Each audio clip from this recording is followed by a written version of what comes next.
inside my head is sad to fade away. To hear you call you slowly distracts my head. It's a girl in the middle of the nothingness.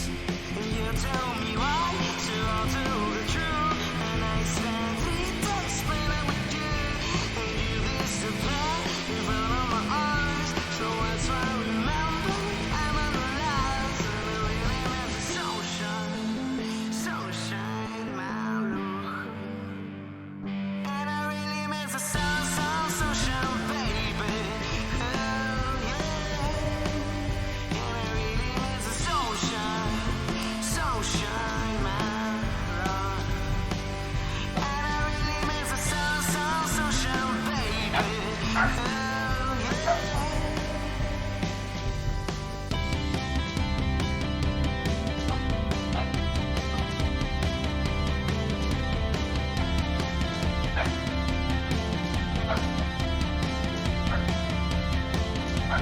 Thousands of people, my friends, I've got those directions ahead. It's only been lines I've Moneymaker, rock shaker, heartbreaker, chance taker, net payer, run savior.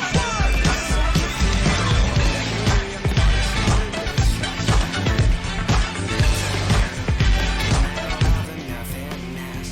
And you tell me why to alter my truth, and I spend 3 days explaining to you, and you disappear in front of my eyes. So what's why I remember I'm analyzed, and I really miss the sunshine, my love. And I really miss the sunshine, baby. Oh yeah. And I really miss the sunshine, my love. And I really miss the sunshine, baby. Oh yeah. Tell me why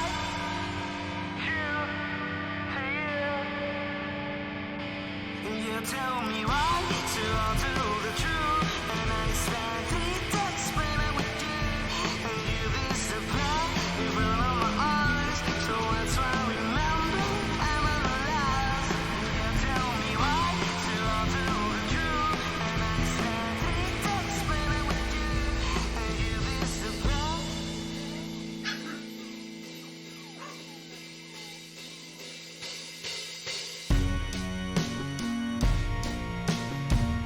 And I really miss the sunshine, baby.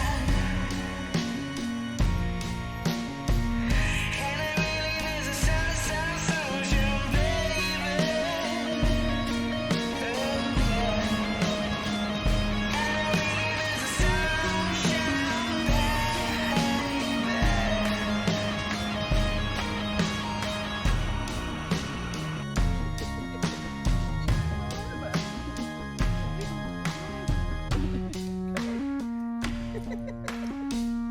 And I really miss the sunshine, baby.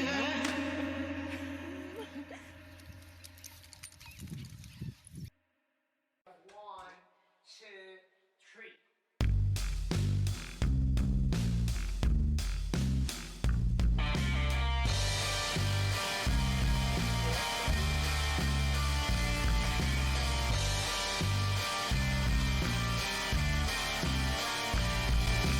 Look into the eyes and show the end of the world.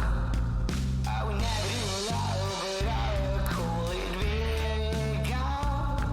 Can't express me still, can't express me still. The absolution. Can't express me still, can't express me still. The absolution of love. It's a precious baby, it's a precious baby. That's what you are. It's a precious baby, it's a precious baby. Next time you say don't talk, I say you talk, because no one's lets me life. I need to compromise my life, and I say that you always talk. But that's sad, because can't express myself, can't express myself. Because can't express myself, can't express myself. The absolution. It's a precious baby, it's a precious baby. That's what you are.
everyone. Good morning. I hope you're doing well wherever, whenever it is you are. I'm just tweaking the audio a little bit here so I don't blow everyone out, but you can also hear me.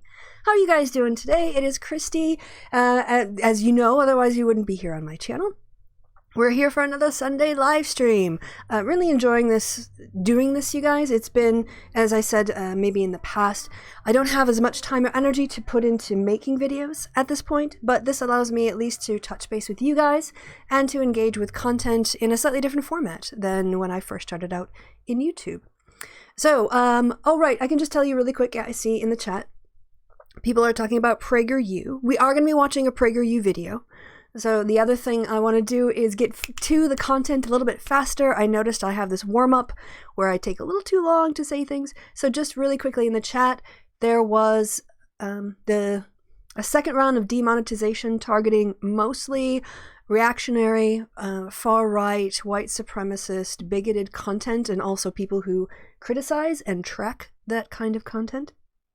As a consequence of that review, shall we say, of PragerU's content, several of their videos were put into restricted mode. However, pretty sure they have been demonetized for quite a while on YouTube. But this is according to Kevin. He's been keeping on top of this more than I have. And he was saying that PragerU actually have now, instead of just being demonetized, they have certain videos that are restricted. And I noticed when I went through today to decide which video I wanted to look at, yes, you guys, look, when you look at two videos like, is fascism left or right? And look what I've got up for you. Is fascism left or right? Yeah, we're going to follow up on the COG conversation from yesterday. I already watched it once because one thing I noticed is that when I don't know what's coming, I react to everything in a PragerU video. So having watched it through once now, I'm going to be a bit more tactical. But yes, that's the current situation in terms of what's happening. Oh, look at this. So cute. Oh, this is so cute. How can you not smile? I absolutely... just that face. Oh, it slays me. Oh, I love it. Yeah, so we're gonna look at a PragerU video. We're gonna get going right away here, and then I'll do the chat afterwards. So yeah, look at this. I'm managing to get to the video within the first 5 minutes. So we can feel comfortable that we're watching demonetized content. We don't have to worry that my YouTube Premium is going to fund PragerU's reactionary propaganda in any way.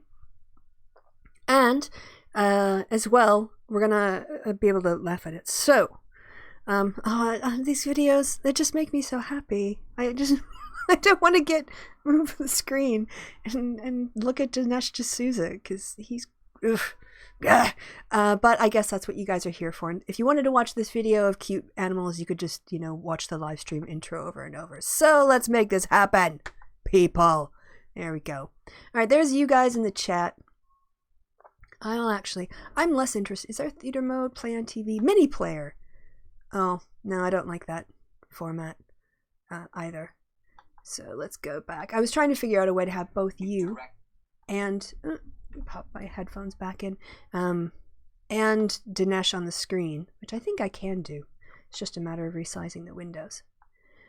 Oh, Mithril is saying that your friend just got a 9-month-old kitten. Oh, melting. That's got to be so adorable. I'm very much looking forward to a time in my life where I can have a pet again. A couple, ideally. It'd be nice if I could have a few dogs running around, if I could have a big backyard and lots of time to take care of them. That would be amazing. It'd be so relaxing. I've got a big career change planned for my retirement age. All right. This is PragerU's propaganda on trying to make it out like right-wing fascism is actually a left-wing thing. And especially after my conversation with COG last night. Oh, I see I'm going to have to turn my desktop audio on. That's going to be an important feature coming up. If you guys haven't watched it, oh my gosh, go back to my channel after the live stream. Check out the hangout I did last night with the Cognitive Society. COG is studying, in particular, the period of the Third Reich in history, as a history politics student, I think. And yeah, he's also just coming off of his exams, so all of the information is very much present at the front of his mind. And we had a really nice conversation last night, and even though I think fascism as a concept it needs some flexibility, shall we say. It can't be so rigid as to preclude it from identifying new and evolving and modern forms. Then, sorry, I forgot where I'm going with this. Like, it has to be flexible enough to be able to adapt with the times, while also providing some clear guidance in terms of distinguishing it from other forms of authoritarianism or other forms of government. So, is fascism left or right? So we're going to be lied to now by PragerU. So the question isn't whether or not they are going to lie to us. We know PragerU are going to lie to us because it's what they do. They make a series of unsupported, unsubstantiated claims with no citation, no backup, links, no sources, nothing to substantiate it. They aim to twist history in such a way to eliminate the culpability of like right-wing policies on harming people's lives and the importance of human rights, basic things like that. All right, so let's just look a little bit at their description, because already in their description they're lying. Every Republican president since the 1970s has been called a fascist. All right, first of all, like, 1, citation needed. 2, who cares? 3, how do you know that Democrats haven't been called fascist as well? Like, can you prove that no one since the 1970s has called a single Democratic president a fascist? I would love to see that information. Because I don't think you can. I'm sure that somebody, who called Bill Clinton a fascist, or Jimmy Carter a fascist, or Barack Obama a fascist. I'm positive. Actually, shall we see? Let's see. Let's just do an Obama fascist and see what happens. Oh, there you go. It's Dems, not Trump, flirting with fascism. Was Obama a fascist? There you go. Here's something. I'm sure if you go through the opinion pieces from when Obama was around, I'm sure you're going to find somebody, some rando, calling Obama a fascist. So is it important that random people get called a fascist by random, or that certain people get called a fascist by random people? Not really. For me, in order for there to be an actual standard of like, this person is being mislabeled, you would need to find me a person with a name, with some sort of prominence, who has access to media, like an opinion writer or a journalist or a public critic or something. If the Dalai Lama had called a Republican a fascist, that I would be interested in. But just some rando person, it doesn't matter. However, what it does, they're basically making things up to allow for a kind of narrative that the left calls the right fascist. They go on to say, ironic. No, actually, it's not ironic. Are you using the sort of, what was her name? Isn't it ironic? The Alyssa, whatever her name is, jagged little pill version of ironic, which just means things that you think suck. No, it's not ironic, because fascism has its roots in the left. That doesn't matter if it's a right-wing philosophy or a right-wing approach to government. Not philosophy, per se. But Dinesh D'Souza, author of The Big Lie, who, by the way, is a convicted felon for lying about how he supported candidates with his money. So let's just, before we go on, and I say he's a convicted felon and whatever else, if he served his time. Yeah, I get that. I'm not shaming him here for it's not so much like he paid his penalty to society or he whatever. The problem is he's a liar. Felony conviction. Yeah, let's look at his felony conviction. What was he convicted for? Making illegal contributions in the names of others. He's deceptive.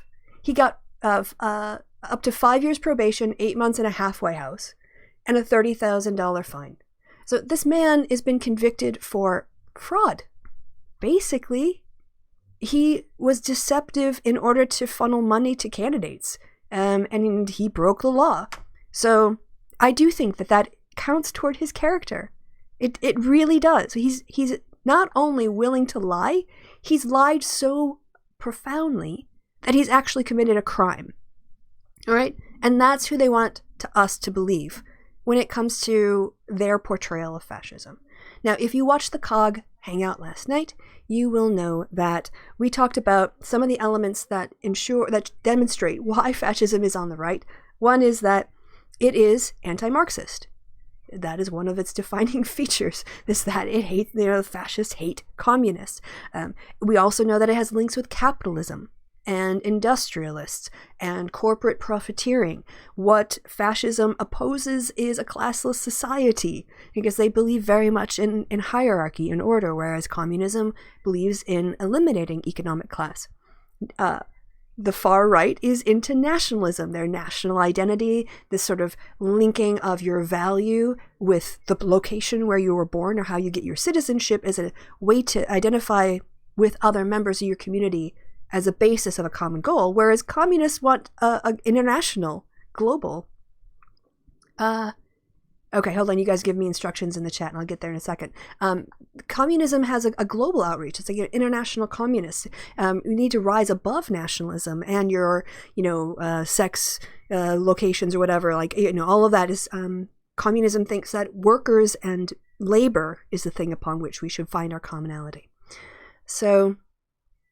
New York Times fan page. Okay, Mike, remind me that later in the chat show. So what we're going to do is we're going to do the PragerU stuff, and then we'll do the chat, and then we can probably have a break, and then we'll do some more stuff in hour 2. All right. So with that background, realizing that what you need to look for is anti-Marxism, linkages with capitalism, the idea of communism wanting a classless society and fascists opposing that, and also communism being internationalist and globalist in its view, whereas nationalism is nationalist in its view. It's pretty easy to debunk the idea that fascism is left-wing. So what does Dinesh D'Souza do in here? He doesn't actually talk about real-life fascism. Instead, he wants to say, oh, well, this one guy who made some contributions to the idea was left-wing for a while. Therefore, all of fascism is left-wing. It's so dumb. All right, let's get on with it. He's a fascist. For decades, this has been a favorite smear of the left aimed at those on the right. Every Republican president, for that matter, virtually every Republican, since the 1970s has been called a fascist. Virtually every Republican ever in America or anywhere else in the world has been called a fascist. Wow, that, when I talk about extraordinary claims require extraordinary evidence, and yet what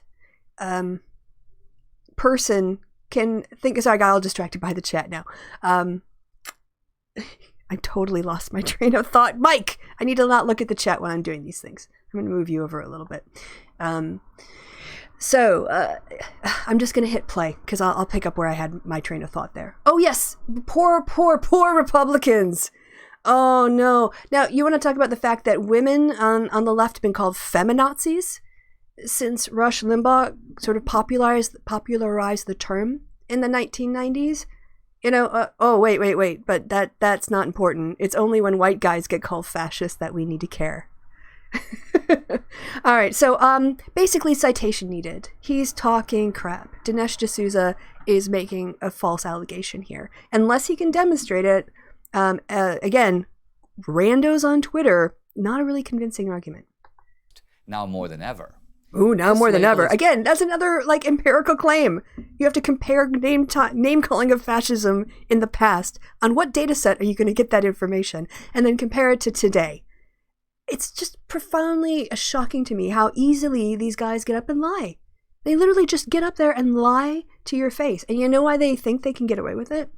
Because they think their audience is too uneducated and too unsophisticated and too sort of lacking in the depth of knowledge to even understand where they're coming from. So they just feed them straight up lies. They won't have a framework for just debunking them. Oh, hey, Cog is in the chat now. I wanted to say this is a follow-on from our show last night. So yeah, very much. This was requested before I even started the Hangout, and I already had it set up. So here we go. Let's hear Dinesh D'Souza just basically completely ignore all of the elements that make fascism right-wing in order to weave a little story about a person who's been dead for a long time. Okay. It's based on the idea that fascism is a phenomenon of the political right. The left says it is, and some self-styled white supremacists. Actually, it's not just the left, if I might and interrupt. Oh, neo-Nazis. shut up, Dinesh. Shut up. All right, so just going to go over here and point out again that basically, according to all political scientists, in Merriam-Webster's online dictionary, in this case, oh, we've got this here. So who are the sources for our definition of fascism? This guy, Reappraisals of Fascism, another book on fascism, social roots, Paxton, a couple different authors, that it's right-wing, authoritarian, ultra-nationalism. So this is not just the left saying that fascism is on the right. That's just reality. That's like really basic reality. I have to remember I'm on my PG rating, so I have to be very careful with my language. All right, even when I'm frustrated by Dinesh D'Souza, I have to be nice. All right, so lie. That's just one already. We already debunked one lie. Embrace the label. But are they correct? Yes, To they answer are. this question, we have to ask what fascism really means. Okay, I think that's a really weird way to phrase it. Like, what is fascism? Okay, but if we want to say, what does it really mean? Let's see if he actually provides an explanation, because we have an explanation of what fascism means. Fascism refers to forms of radical right-wing, authoritarian, ultra-nationalist parties or movements. So let's see, is that the metric by which he has us judge it? What is its underlying ideology? Where does it even come from? These are not easy questions to answer. We know the name of the philosopher of capitalism, Adam Smith. I mean, Adam Smith was a philosopher of capitalism, but this isn't sort of like the great man of history approach where like, oh, we just have this one person and he's responsible, because it's, in these situations, privileged men limited education to themselves and wouldn't let anyone else compete. So of course it's always men. But it's not like Adam Smith invented capitalism. He gave a language, a framework to economic phenomenon he saw, but he didn't invent capitalism. And certainly many people have written on it since who are very influential. We know the name of the philosopher of Marxism, Karl Marx. But who's the philosopher Like, these things are equivalent? Come on. All right. of fascism? And this is another false way of going, oh, if there's not who is the individual person, as opposed to the idea is, you can link, Adam Smith, he's a good British person, and Marx was an evil socialist, right? So they're going to invent this little story in order to connect the history of fascism to somebody who was associated with the left in the early 1940s for a while, I guess, but because you don't know who this person is, they're going to be able to make up all kinds of things about him. And we're going to check a little bit, but it's basically, they're not telling you what fascism is. I will tell you, their tactic is, the Republicans are the ones who freed the slaves. Therefore, black people should really vote Republican. This is a sort of logic. There's this one guy who at one time had some links with the left when it comes to fascist thought, so ignore everything else about fascism except this one guy and call it left in the 21st century. That's the tactic here. Yes, exactly. You don't know. Don't feel bad. Almost no one knows.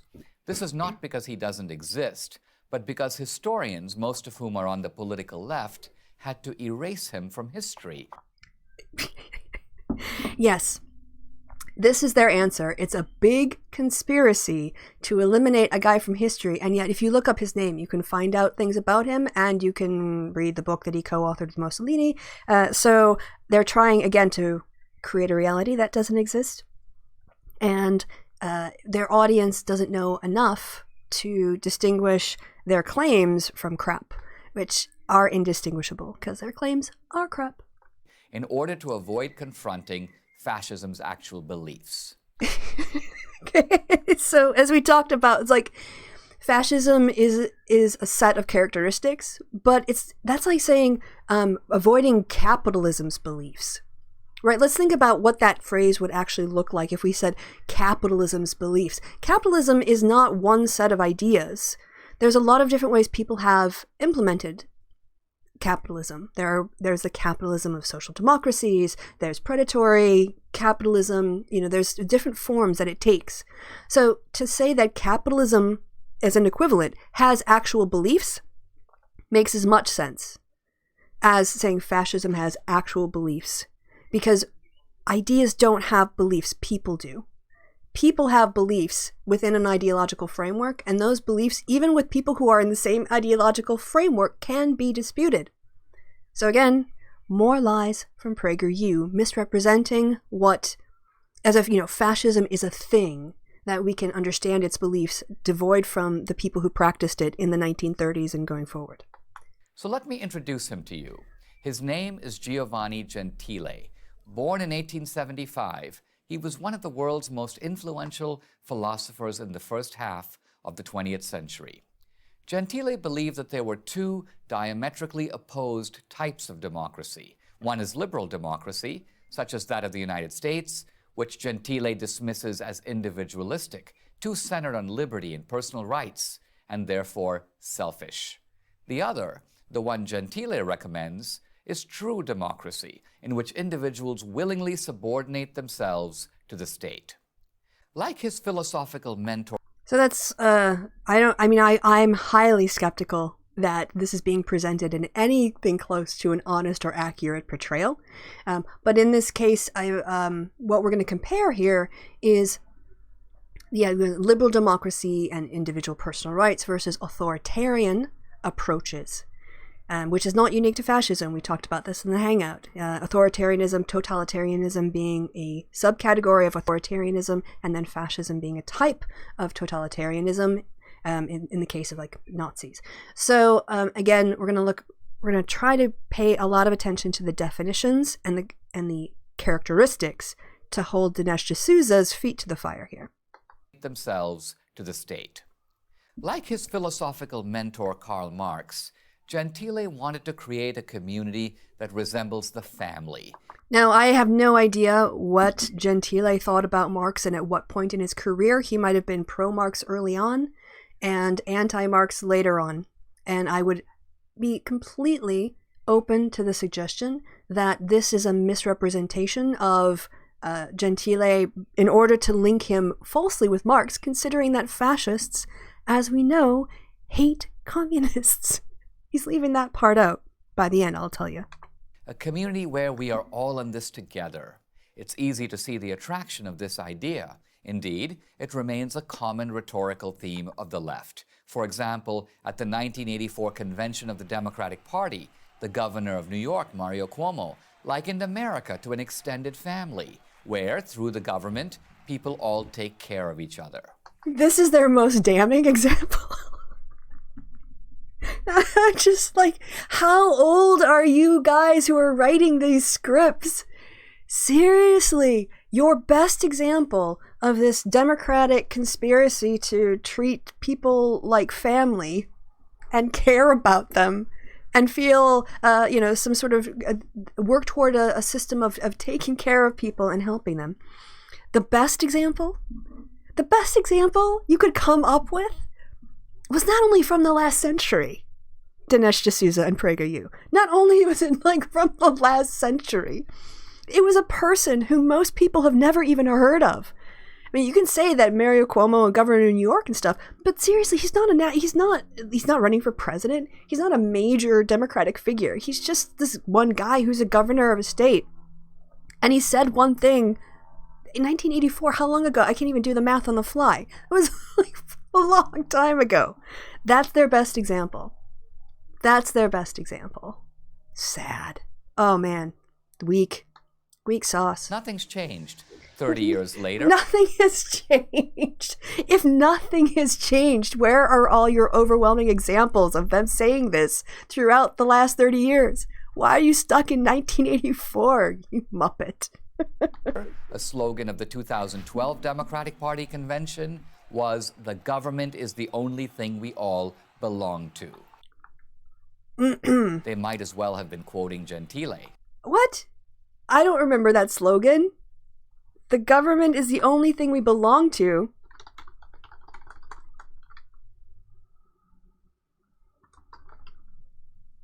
Alright, let's see this nonsense. I'm hashtag fact-checking on the fly. Alright, so this is a DNC video Let's take a look. I have no idea how loud We this is. are committed to all people. We do believe you can use government in a good way. Government's the only thing that we all belong to. We're in different churches, different clubs, but we're together as a part of our city or our county or our state and our nation. Oh, so basically what they're saying is, yeah, this is a structure through which we can all evolve positive social change.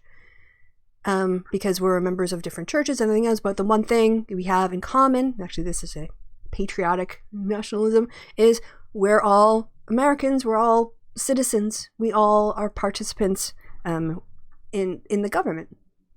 So that's really not the message that the Democrats were sending, but Dinesh D'Souza is a convicted liar, so why would we expect any different? Now remember, Gentile was a man of the left. He was a committed socialist.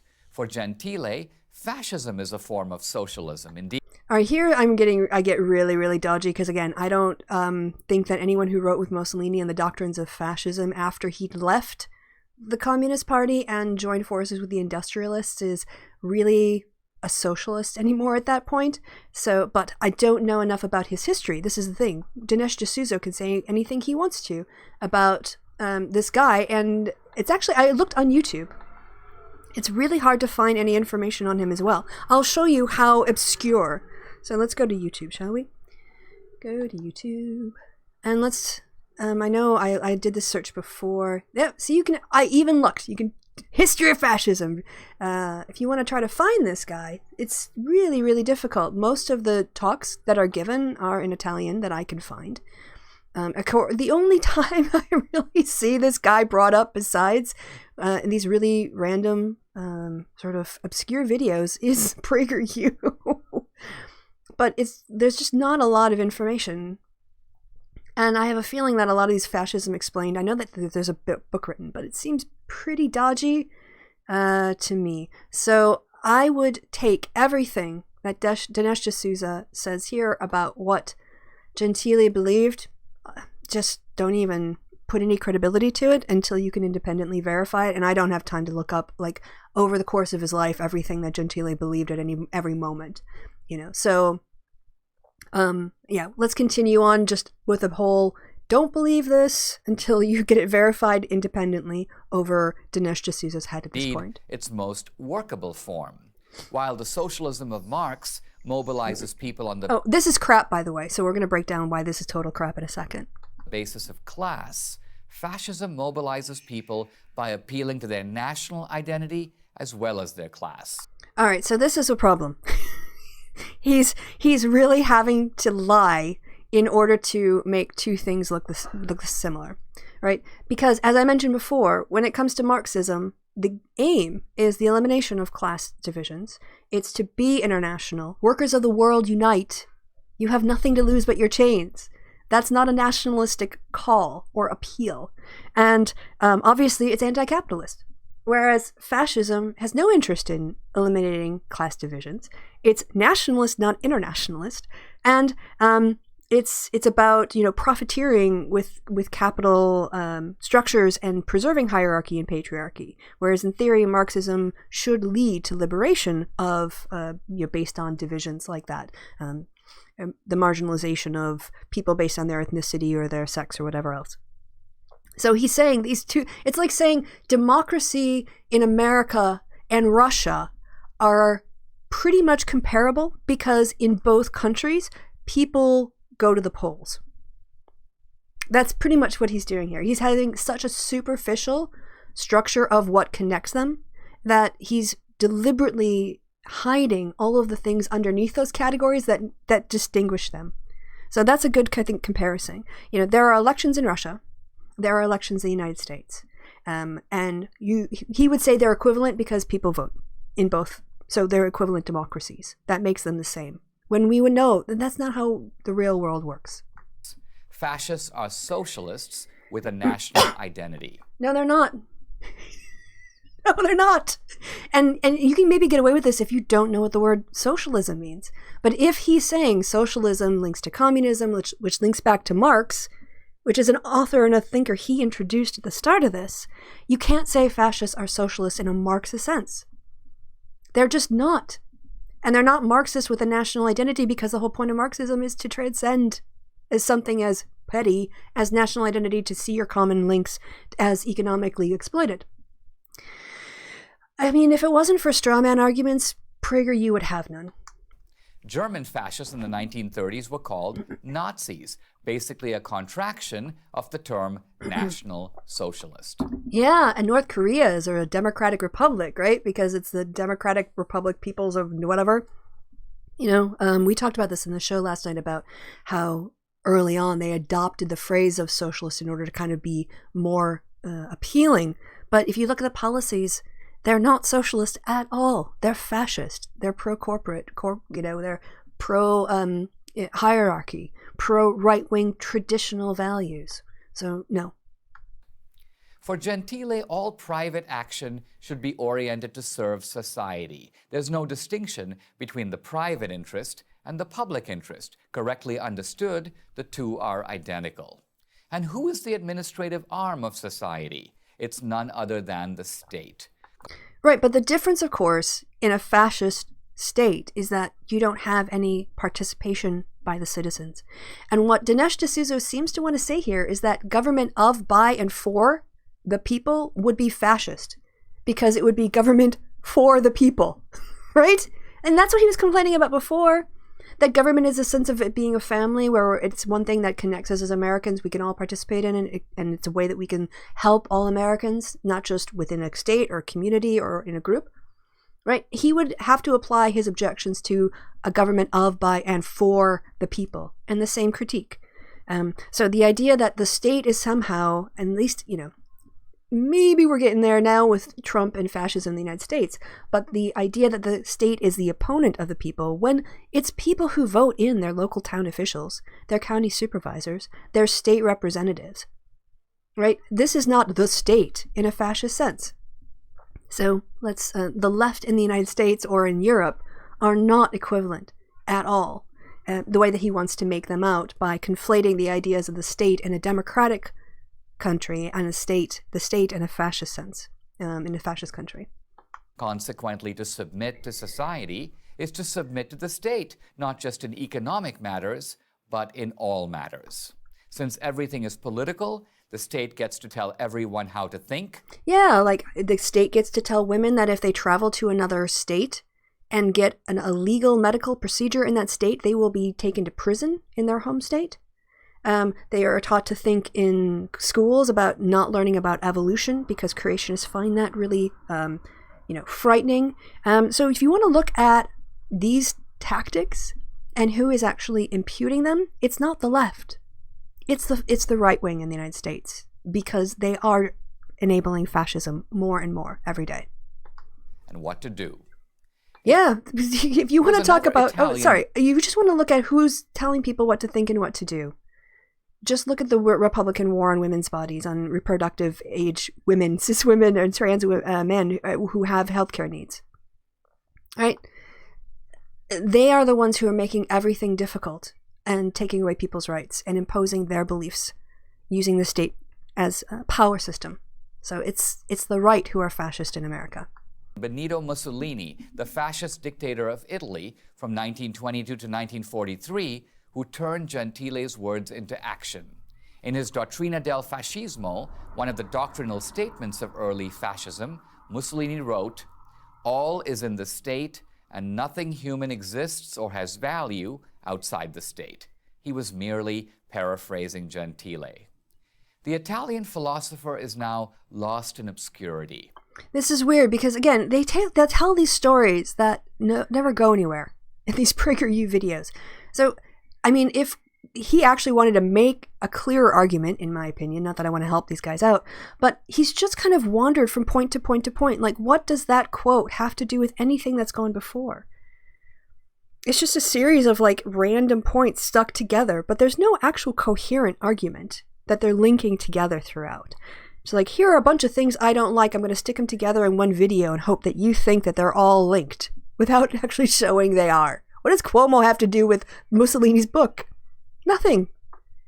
But his philosophy could not be more relevant because it closely parallels that of the modern left. What the hell is he talking about? Talking about the state and talking about helping government work for the people who pay taxes. Not the same thing. And he can't show they're the same thing. So he just declares they are and hope you believe his lies and move on with your day.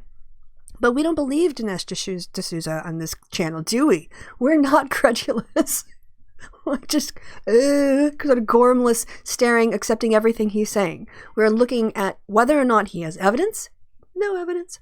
Whether he has citations that we can check and that are transparent and have accurately represented the information that he's quoting, which he hasn't. And does he make a good, solid case of using reasoning throughout to present his position, the case that he's being made, and the evidence, and then tying it all together in a conclusion? No. No. This is garbage.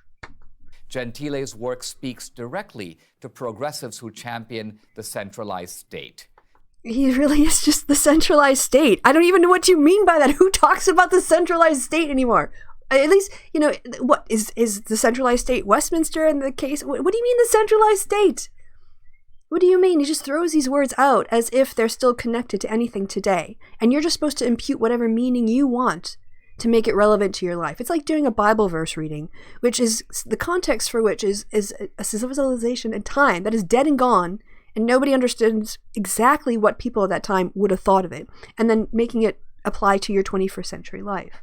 That's what he wants to do. He doesn't want to give you precise definitions or arguments, because then that would exclude certain things that Democrats do and people on the left do and progressives do, in the world in order to make life better for people.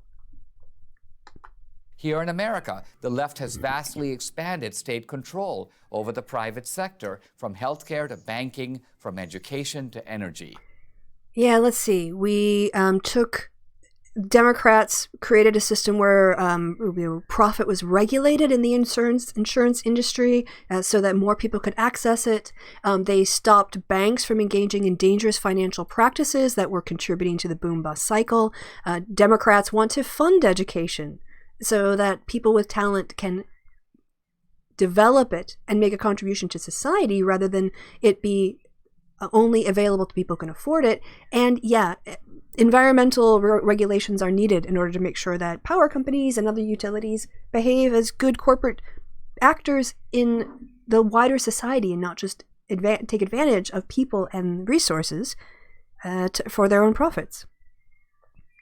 Even if he said the left has expanded state control over the private sector, you still have to substantiate this with examples, because the examples might be very, very sensible.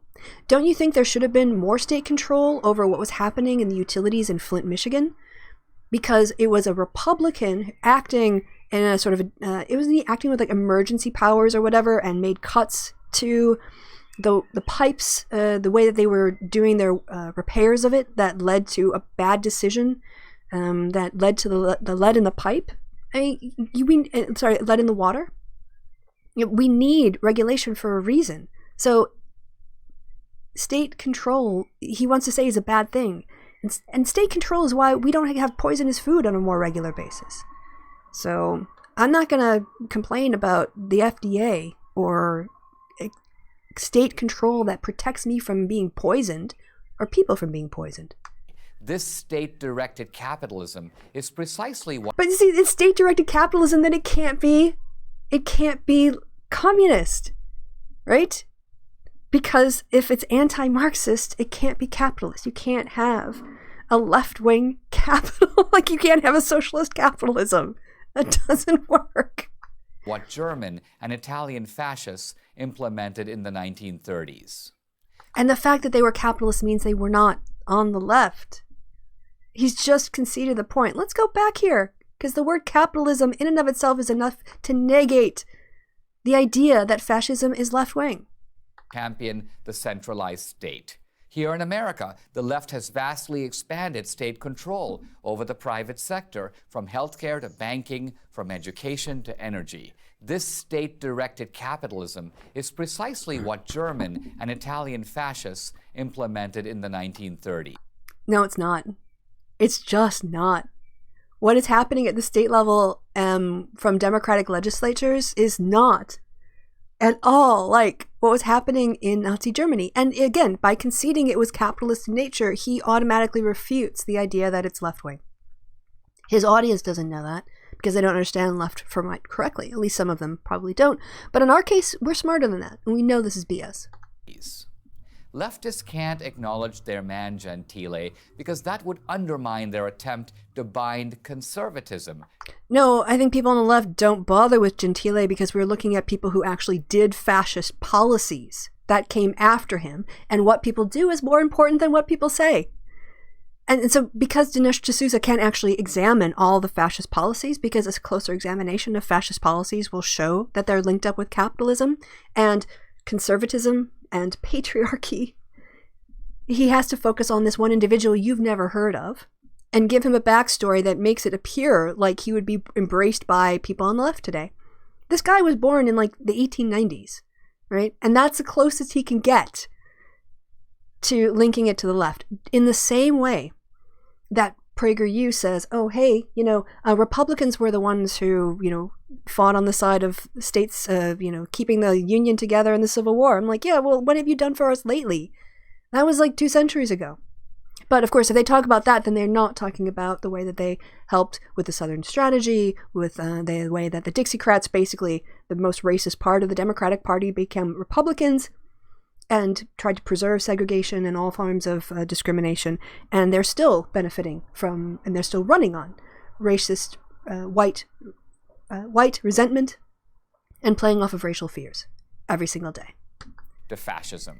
Conservatism wants small government so that individual liberty can flourish. What a lie. What a lie. Let's just look at what Republicans have done once they've been given power. They are regulating women's bodies.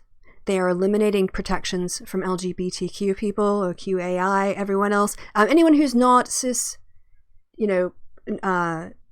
and in a traditional family, that they are the enemy. If you're not promoting their view, this Christian theocracy, then you're basically a threat. So no, whatever he claims conservatism wants, it doesn't want small government for individual liberty. It wants small government so capitalism can abuse the system and make a lot of profits, because that's who they're friends with. But when it comes to actually protecting individual liberty, they are in favor of doctors being able to refuse, or pharmacists refusing to dispense birth control for religious reasons, doctors being able to refuse patients for religious reasons, people being refused to have public services, cakes baked for them in the public market because of... So no, they're not for individual freedom. They aren't. You can't show me how conservatism has actually helped protect individual liberty, as opposed to being a way to stop social progress. The left, like Gentile, wants the opposite, to place the resources of the individual and industry in the service of a centralized state. No, you know why he can't quote a single Democrat or a single person in the left modern times saying that? Because that's just not true. It's really just not true. And if it were true, he would be able to put up dozens and dozens of quotes from progressives and Democrats and people on the left in their country saying exactly this so that he wouldn't have to say it, but he can't. You know why? Because, frankly, Democrats are part of the capitalist structure. We'll see what Bernie Sanders apparently is going to do, a speech somewhere about how democratic socialism is the best counter to capitalist exploitation. And he's going to link apparently, according to the press release I heard, he's going to link democratic socialism to the progressive tradition in the United States. And I'm interested to see whether or not he's actually going to advocate for democratic socialism or social democracy. Because every time Bernie says he's a democratic socialist, what he comes up with is just basically a nicer version of capitalist policies. So I'm waiting for him to actually become a socialist myself, personally. We'll see if he does it with this speech. But nobody's saying that what we need is a centralized state, and we need to put all individuals or industries in the service of that centralized state. Literally nobody is saying that. Not a single person. So he can't quote anyone, so he has to lie. To acknowledge Gentile is to acknowledge that fascism bears a deep kinship to the ideology of today's left. Who? Where? How? Just because you say it doesn't make it true. No, you've demonstrated nothing about today's left. you've made a bunch of claims about this guy. You've misrepresented things. You've ignored the fact about capitalism, the capitalist Nazi regime, which you mentioned. And you've not established anyone in this century saying anything close to that. The closest he got to a Democrat saying something was Mario Cuomo in 1984. Saying that we're like a family. Oh yeah. And then the whole thing about like how we can use government to help society. But saying that we can use government to help people isn't saying that it's we're going to make everybody in service to the state. Again, if they didn't have straw man arguments, these guys would have no arguments at all. So they will keep Gentile where they've got him, dead, buried, and forgotten. I mean, anyone can look up this guy. Remember. And also, I'm pretty sure Dinesh D'Souza is just lying about this guy. So I think anyone who looked into him would probably find very different information from what's being presented here. Or the ghost of fascism will continue to haunt us. I'm Dinesh D'Souza. No, the ghost of fascism continues to haunt us because we've got people who are channeling fascism in modern times. We've got people who are like the medium calling on the spirit of fascists of the past. How do we create a 21st century fascism? That's the problem. All right, so I'm going to talk to you guys a little bit in the chat here. We'll just finish up to say, I'm Dinesh D'Souza for blah, blah, blah. For PragerU. Yeah, I thought so. All right, well, let's look a little bit here. We talked about, again, last night with Cog in the show. I read this out somewhat, but there was a good description down here. Yes. Right. From Wiki, which honestly, if you ask me to, would I rather get my information from a Wikipedia article or PragerU video, I would pick Wikipedia every single time because PragerU is just propaganda and they never provide their references. So in terms of a definition of fascism, historians, political scientists, and other scholars have long debated the exact nature of fascism. Each group described as fascist has at least some unique elements, and many definitions of fascism have been criticized as either too wide or too narrow. One common definition of the term focuses on three concepts. 1. The fascist negations. So they're anti-liberalism, they're anti-communism, and they're anti-conservatism. And here, oh no, what happened to my... Oh no, go down. There we go. What do they mean? Anti-conservatism. Tradition, human perfection, organic society, hierarchy. That's interesting, because I actually see fascism as quite conservative, so I'll have to see what that means a little bit more. Nationalist authoritarian goals of creating a regulated economic structure to transform social relations within a modern self-determined culture, and a political aesthetic of romantic symbolism, mass mobilization, and a positive view of violence, promotion of masculinity, youth, and charismatic leadership. According to many scholars, fascism, especially once in power, has historically attacked communism. Conservatives probably aren't far enough right to them, and parliamentary liberalism, attracting support primarily from the far right. So yeah, I think what we're talking about is here, the conservatives don't go far enough, and I think that's why they're attacked. But in terms of the value system, they draw upon it. Let's see.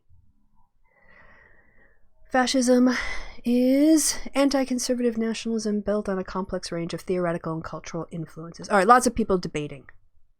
Right, what it is, because it's, as we said, it's not easy to tick off what it is. It's very contextualized. Right, so people in the chat. I see John. Did you watch any of Joe Rogan, Dave Pakman discussion? And if so, any thoughts? No, but if you put it in the link in the chat, maybe we can watch it in hour 2, because I don't have any plans for hour 2 at the moment. So John, if you want to drop that in the chat, that would be great. I will reduce this down. So yeah, we're going to do chat now, and then we'll take a break pretty soon, and then I'll come back and do a second part of the show. Second part of the show might end up being Joe Rogan and who was it again? Was it Dave Rubin? Who did you say? Yeah, David Paxman. Even better. Pakman, sorry.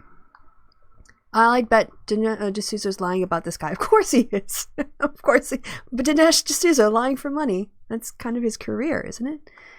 Check my Twitter tweet. All right. I don't like checking my Twitter and live because it's really boring for people. But if you say so. Alright. Go here. I don't like doing this on air because then I have to show everybody my messages and I don't like doing this. So, Twitter, 11 notifications.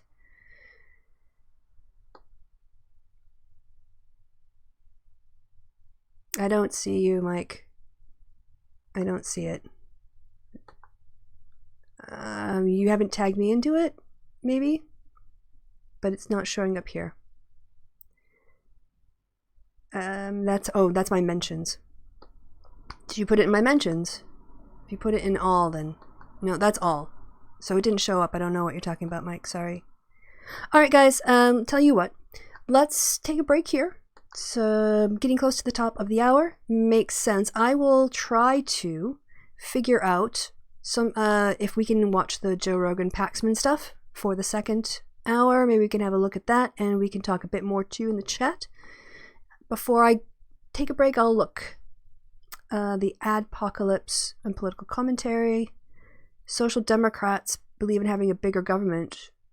Yes. Okay, alright, so I'll come back. I'll address some of these when I come back.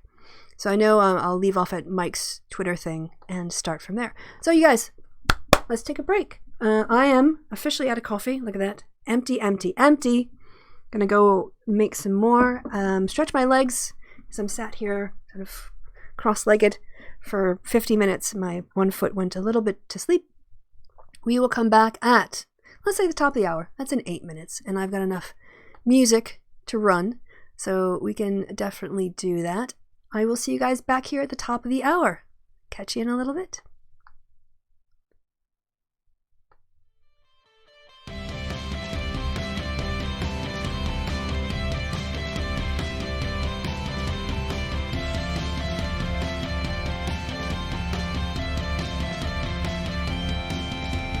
Thousands of people, friends, regardless elections ahead.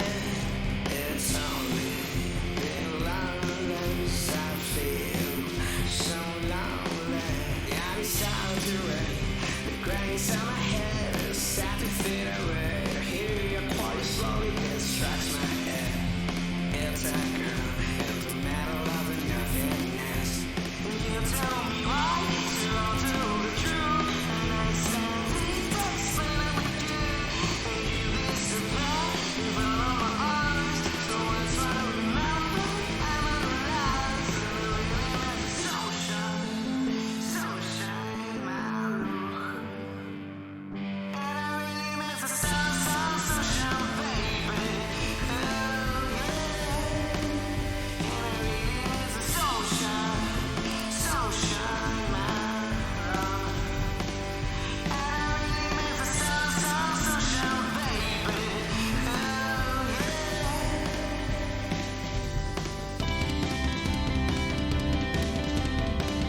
Hello everyone, I'm back. How was your break? Am I a minute early? I'm a little bit early, but I figured I would just end on the song when it was at that beat because it was easier than doing it at other times. So, I'm gonna be honest. I'm gonna check out the chat. We're gonna have a chat here. Oh, I did want to tell you, yes. Okay, I will do this now while I'm thinking about it. Okay, Mike. Alright. Oh, alright, got some stuff for my show here. Cog's got some stuff. Alright. I'll have a look. So Mike asked me to look at Twitter and I ended up looking at Cog stuff first. That's funny. So what do you have us looking at? This may interest you. From the Ludwig Mises Institute. Why Nazism was socialism and why socialism is totalitarian. Can I just tweet this out? I don't know if you want me to read this or what. But what I will do is I will tweet it out. Or what do you want? Tell me in the chat. Did you want me to read this? I'll come back and check. So Cog, you can tell me the instructions more than just for your show. I don't know what to do with this. And okay, so Mike's got this he wants us to see. Let's have a look.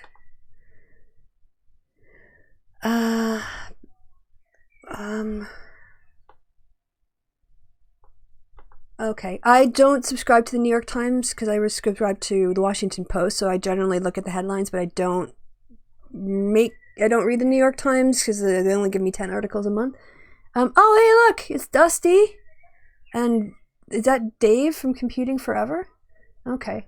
Yeah, so this is a thing. Mike, I don't know what you want me to do with this other than, like, it's out there. So, what does it say? Front Times, top row, center column. Top row, center column. Oh, is it Carl? I can't really see. It's super, super hard to see. It is just a cavalcade of edgelords here, isn't it? Yep, of course. Yeah, that looks about right. Although they've got Molyneux. Is that a couple times? They've got Stefan Molyneux like multiple times.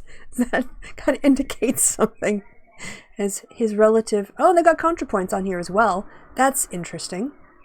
So yeah, that's a thing. Can go check that out. Right. And now I've blown this up to see the picture, so it's super, super, super big. I don't need it that big. Okay. Anyone have a comment on what I was meant to do with either of those things? Check again. I did. I'm back. Yada, yada, yada. No. Molyneux so radical, he's there twice. Yep. Okay. So yes, please don't just tag me in and say, here's a thing. Like, you have to give me directions. I can't read your mind, especially not when I'm doing a live show. Here's something for your information, or here's something that you can share, or here's something you should read. That would help. Just throwing things at me, I don't know how to, and so just for future notice. I appreciate the interactions, I really do, but I need to know what to do with them, what you have in mind. So we're just going through all these here. Right, I was going to tell you about some, before we do the chat. Sorry, I said I was going to do the chat before, but I'm worried I'm going to forget about this. So if you promise me I won't forget about this, we can do the chat now. I want to talk a little bit about diss track season coming back on YouTube. Diss tracks, drama, OMG, so much going on. But I promised I would do the chat first. So I'll do the chat and then I will. Christy, do the thing. Yeah, exactly. Oh no, hold on. My coffee. My coffee. It's over there. I need to go. Hold on 1 second. Just hold that thought.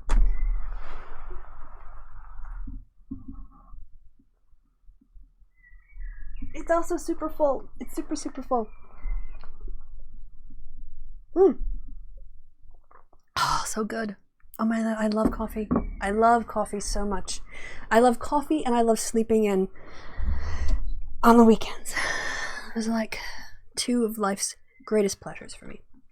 I need a straw. I need a really long straw to get my coffee cup from like outside of like the other side of my bed, basically, in that case. I promised I would look at questions before, and I saw Too Fitty had one, so I'm going to go back up.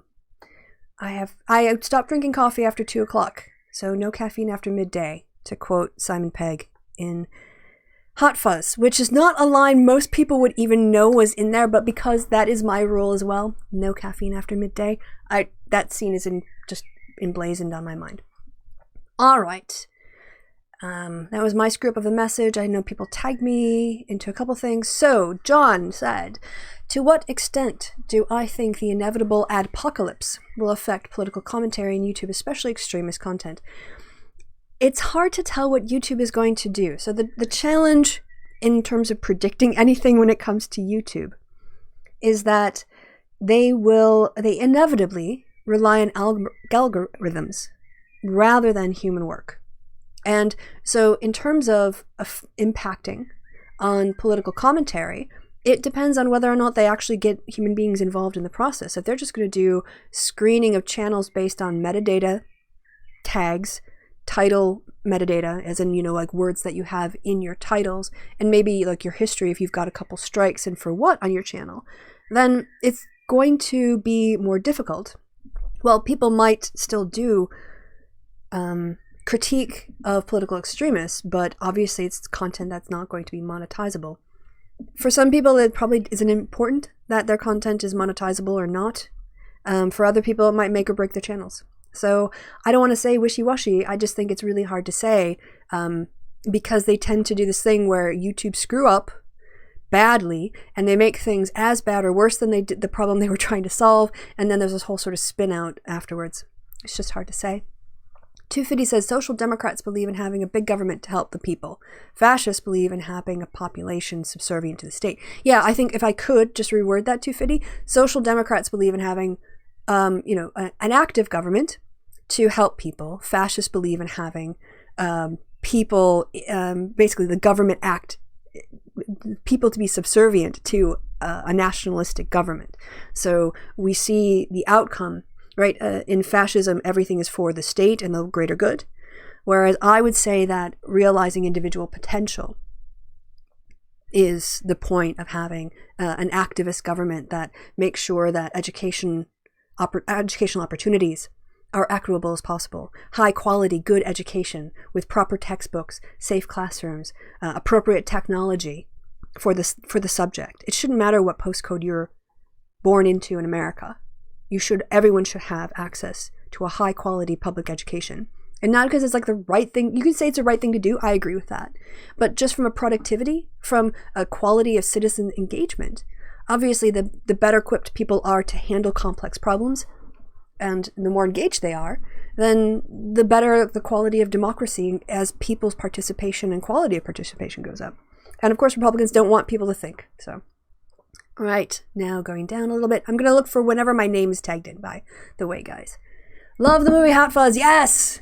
I love Simon Pegg. It is my favorite of the trilogy, to be honest. It's not officially a trilogy. It's, they're sort of thematically linked. Rogan using Rubin as a victim of leftist bullying. Are you serious? Dave Rubin being bullied by the left. Why? Because he won't debate anybody on the left. That's bullying now. Criticism is bullying, according to Rogan. Bullying. Bullying my hinder. There's a word I haven't used in a long time. Hinder. Dave Rubin had a meltdown walking up a hill for 11 minutes because someone gave him some mild criticism on Quillette halfway down the article. You're joking. Ridiculous. Let's see what you guys are saying in the chat, and then we'll talk a little bit about diss track season. Hi, Christy. First time commenting on something like this. Do you have any thoughts on the current Ontario PM, Doug Ford? Well, Doug Ford must be the brother of Rob Ford.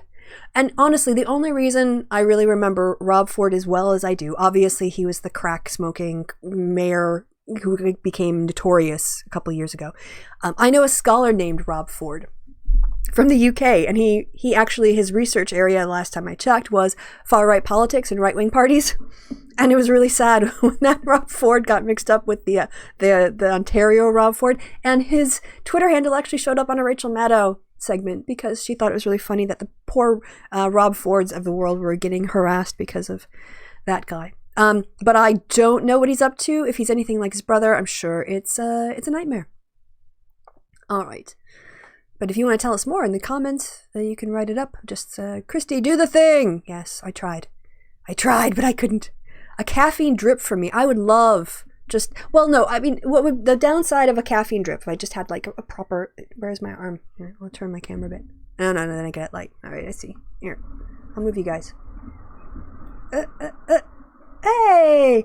I wouldn't be able to have the pleasure of drinking the coffee. And it's not just the rush of it, but I understand what you mean. What I need is not necessarily a caffeine drip. I just need like a constant brewing of coffee where I can just put my cup up. Sorry, you guys can't see that. I just see my arm going, where I would sort of, I'll do it forward, where it would be like a stream of coffee and I would just like top up like a coffee fountain. Oh, imagine that. Imagine like instead of, a coffee fountain where it's just eternally brewing coffee, right? And you get different roasts. And you can just put your mug in or your cup or whatever else until it's as full as you want. Coffee fountains. It's the wave of the future, people. You heard it here first. All right, John's got a link for us. Thank you very much, Upper Bond, and a timestamp. Very much approving of the timestamp. Okay, so thank you, 250. I see you got that one as well. Oh, and looks like you've got a timestamp on there. So let's see what you've brought first, and then we'll check what John has. We'll make it a competition. No, we won't. It's only a friendly contribution. All right. Oh, I bet he's... The Joe Rogan Experience. Okay. So, this is a 26-minute clip. I don't think I can do that much. Ooh, my mic is super sensitive. Why don't I bring that down a bit? All right. Let me pop this in so you guys don't hear the background. Actually, yeah. You don't want you picking up on the external mic as well as on the internal mic. This is 26 minutes long. That seemed a little... It seems a bit much. Tell you, let's tell you what. Sorry, I'm gonna go back and we're gonna look at the one with the timestamp. Sorry, 250, but here what did you said 42 minutes? They start talking about. I'm trying to find out what you said there, John. Too many windows. Oh no! What happened to my chat tab? Oh no, techno fear. Can I go back? Yeah, okay, I'll go back. Wow, that was weird. And now it's gonna have to rewrite the chat for me. Okay, this is interesting. I've never seen that before. Oh, and I've never seen that either. Oh, Windows has got all kinds of updates lately. Oh, this is a part of the show I will not clip. This is the part of the show that will definitely be edited out when we start. Okay, I found the bit now. All right, can you hold on? Stop moving. It's running away from me. There it is. Okay, so we need minute 42. Open in a new tab. So, live and learn. Jeden Tag ist einen Schultag. Every day is a school day. And that's no different when you're doing recordings. 42 minutes when they start talking about Crowder. Okay. But you didn't say, John, how long I should listen. Well, we'll give it a go. I mean, we've got 45 minutes. So it's not, and I don't have any place to be. You guys have anywhere to go? Okay, well, let's check it out then. I got phone calls to make, but I can be a little bit late on those. All right, let's see how the volume levels are on this. If you do get fired, okay. It's the best possible thing that'll happen. Right. It would just be fantastic, and it didn't, because I wasn't actually employed there at the time. That's the irony of it. Well, this is the thing, the falling in line, the no room for deviation from the ideology. Sure. This is a giant issue that I have with both parties. And I think it's one of the So what he's saying is he's upset by people who have principles. I mean, at some point, I don't know. Is Joe Rogan, I mean, he's a right-leaning, probably pretend centrist. Is that where he is? Is that where he falls in terms of life? reasons why people are in these parties to begin with. I don't necessarily think that people have clearly thought out every single aspect of whatever party they align with. Sure. I think they fall in line and they adopt a predetermined pattern of behavior that seems to be attractive at the time, and then they fall in line with whatever that party is saying. Yep. I think that is a giant percentage of people. Wow, what a load of crap. Have you ever tried talking to a bunch of Democrats? Have you ever tried to get Democrats to agree on anything? Have you tried to get Republicans to agree on things? It's so easy for people who want to appear above politics to just make up things about people who actually take the time and make the effort to know the subjects, know the topics, care about legislation, care about public policy, and to just sort of demonize them as being extreme because we care about things. I'm just so tired. I'm so done of it's basically it's right wing status quo protection under the guise of being in the center. But what they basically want to do is, criticize progress. They're not helping protect people, centrists, when they do this sort of stuff. Anyway, I'll let Joe put his foot in his mouth some more. Okay, I see the link that you got for me, Cog. I'll let this run and I'll check that out. When someone deviates from that, like you did, someone who is also clearly a progressive and clearly a left-wing person, and you're criticizing something, and very, very politely. Oop, sorry, wrong one. She just goes haywire over that.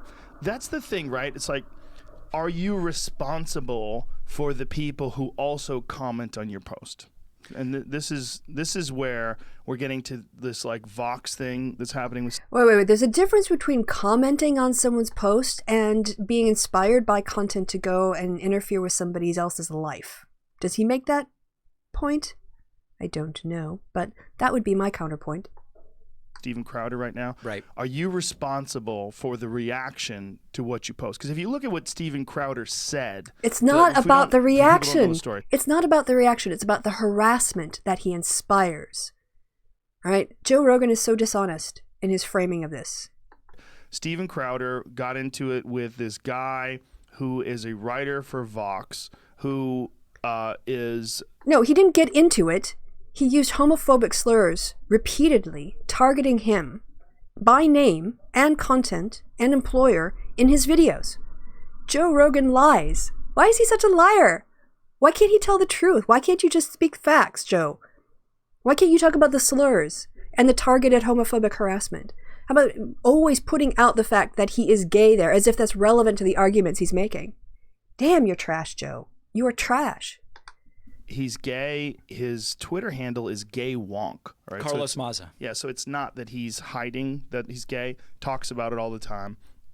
He's kind of effeminate. And Steven Crowder mocked that. And he mocked that in these videos where he was criticizing Carlos's position on Antifa. No, he was criticizing him for being gay. That's where the mocking came from. It wasn't a joke about his ideas. It was denigrating his identity. I can't be demonetized, but you know what fingers I would put up? Tell you what, read between the lines, Joe. Read between the lines, Joe Rogan. That's what I think of your spin. Defending a homophobic bigot. Specifically what I saw. Oh, sorry. And in doing that, he called him this queer Mexican. And he's doing it in a ribbing way. He's doing it in a joking way. No, he is not doing it in a ribbing way. This is whoa. No, he was not doing it in a ribbing way. He was doing it in a demeaning way and a denigrating way. Because you know what? They aren't friends. Steven Crowder is not joking and doing his bants with this guy. He is using his homosexuality to discredit him. He is using his homosexuality as a way to poison the well, as if somehow what he says isn't credible or should be not taken seriously because of his sexual orientation. So, no, Joe. No. Liar, pants on fire. Sorry. It's becoming windier now, and my window's being blown open. There we go. I want the window open. I like the fresh air, but obviously I can't have it blowing in my head. Liar, pants on fire. Posts all these horrible tweets that came his way, and apparently he got doxxed, so people got his phone. No. Let's talk about the fact that your boy Crowder uses repeated homophobic slurs, creates merchandise targeting this guy, and then when his audience is so agitated by his rhetoric, by his content, by the way that he's targeting him with his own language, on his show, it spills over into people's real lives. And you know how Crowder could have stopped that? He could have not done any of those things. It wasn't comedy. It wasn't funny. There's nothing funny about mentioning somebody is queer or gay, unless you're homophobic.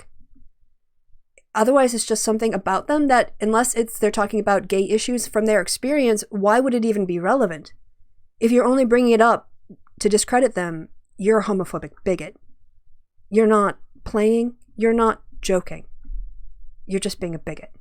And Crowder's a bigot, and Joe Rogan defends bigots. So.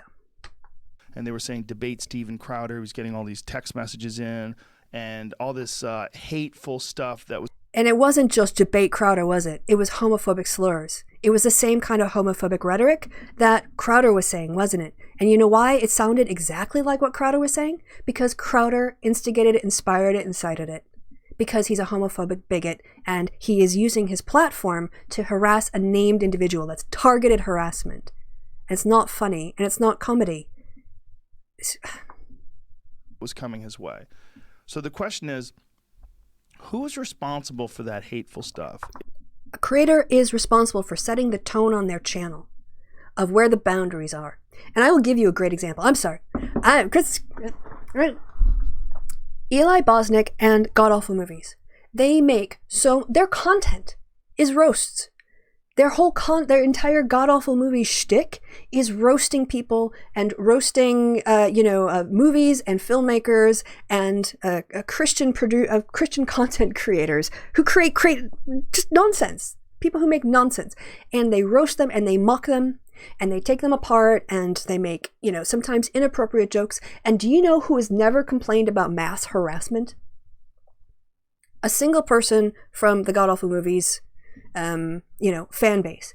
And you know why? It's because when someone starts to do something that is out of line and they tweet Eli in it or someone else, Eli will stop up and say, I don't approve of this. Leave this person alone. When we mock people on our show, when we mock people on God Awful Movies, that's for us. This isn't for the rest of the world, you guys. This is special, right? This is our comedy. This is our place. We don't want any of this to bleed over into other people's lives. So we can talk about stuff here in the podcast. We can, talk about stuff in the comments. But this is for us. So don't take this to the people that we're talking about. And yes, as a creator, you have that power. You can tell your audience members. I don't get people complaining to me that my fans are out there harassing them. And you know what? One, I don't encourage that. Two, if I found out somebody I know was doing that and using my name and they tagged me in, I would yell at the person who was trying to be harassing. I think there was one time when someone said something awful to Bering, just personally attacking and unnecessary, and I was part of the conversation that they tagged me in. And I was like, apologize.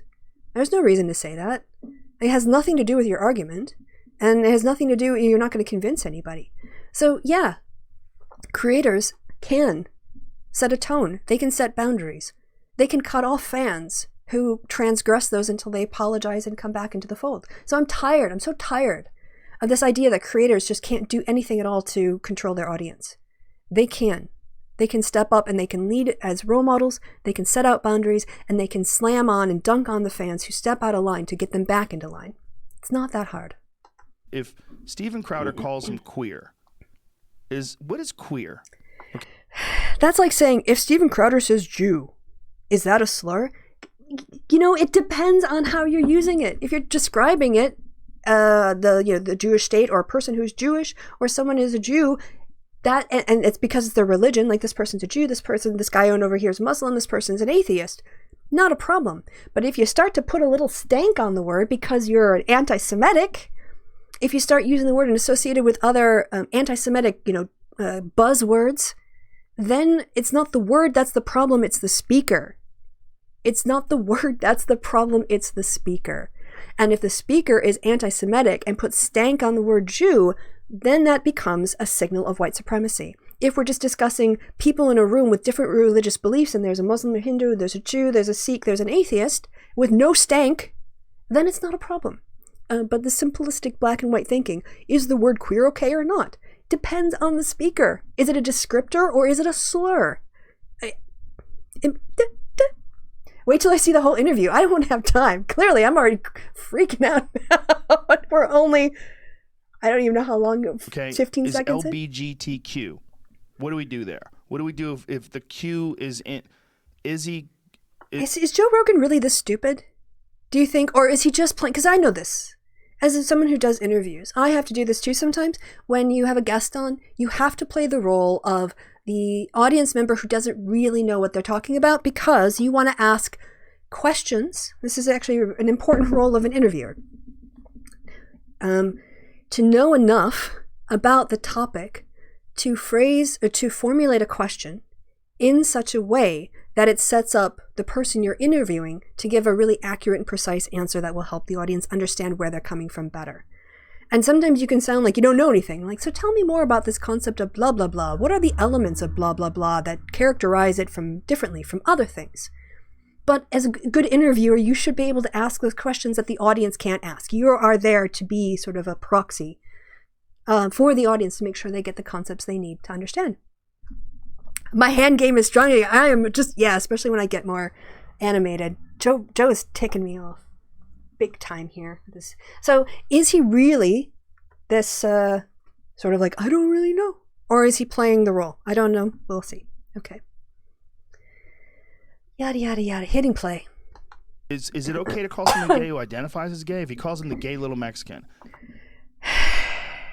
And did he put stank on that word, Joe? And how was it relevant to the topic? You know, you're pretending like the words, we talk about Sargon fans and things happening in context.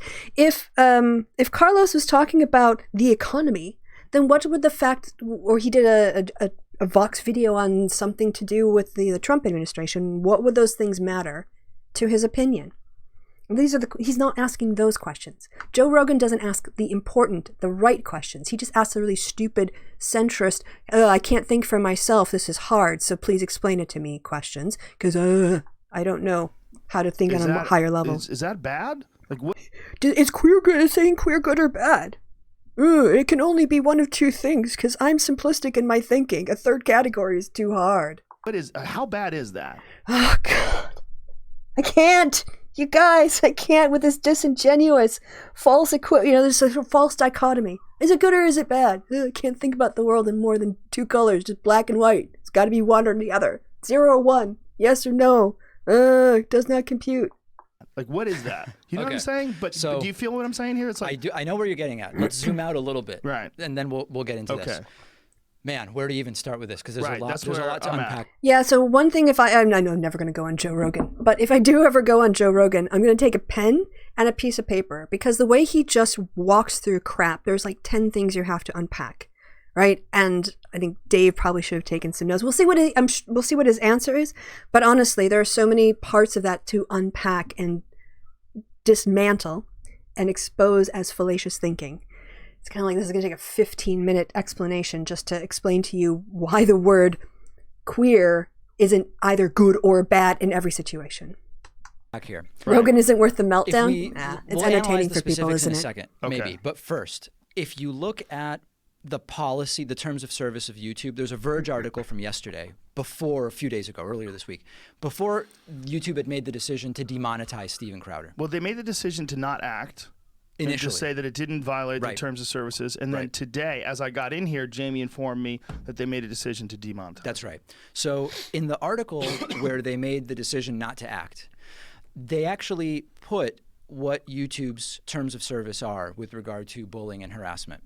My reading of it, and we could go through them, if we could pull them up, we could go through it line by line if we wanted. My reading was that that definitely did break the terms and conditions. Yeah. That was my view as I looked at what it was that was done by Steven Crowder and what the terms of service are. Can I just say, I had a video once struck down for bullying, and I will tell you the exact content of the bullying content. This is all I had to do. All I had to do to be considered a bully by YouTube. There was the video that Sargon made lecturing David Sherratt. And in that, he said, look, David, something to the effect of, I'm not saying I know more than you or I'm wiser than you. I've just lived longer and I've had more experience. which is wisdom. And so it was just, he basically said, I'm not, more wise than you. I'm just more wise than you. He contradicted himself. So I had that clip, that little phrase. And then I put in a couple like other comedy clips, like someone going, no, no, no, no. And a little bit from the Family Guy saying, do you even listen to yourself when you speak? Brian asking Peter, and Peter replying, I fade in and out. And it was maybe a 30-second clip. And all it had was Sargon's own words and me just sort of saying, isn't this a little bit funny? That was considered bullying. I didn't call him a single name. I didn't tell anyone to attack him. I didn't give a link to his channel. So if you're going to tell me that merely quoting somebody is bullying, then what is it when you put up videos that target people based on their sexual orientation?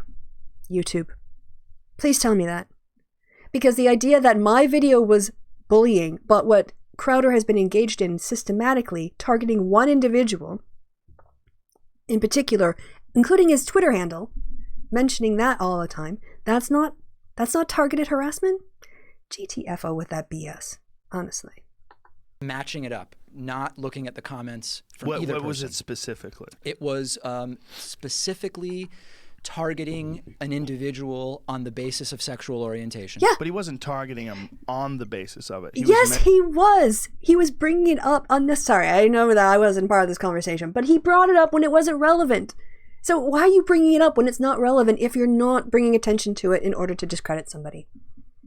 I mean, if I talked about Joe Rogan making a comment about bald Joe Rogan, I saw bald Joe Rogan, and I always brought up the fact that you're bald. I don't know if you're bald. I'm assuming he's bald. Let's assume he's bald. I think he's bald. What does that have to do with your points? Am I just bringing it up to remind people that your lack of hair, your shiny bald head? Gosh, it must be so great to be a mediocre white guy in America and get by on this level of lack of understanding of how reality functions. Mentioning that with his bad ideas.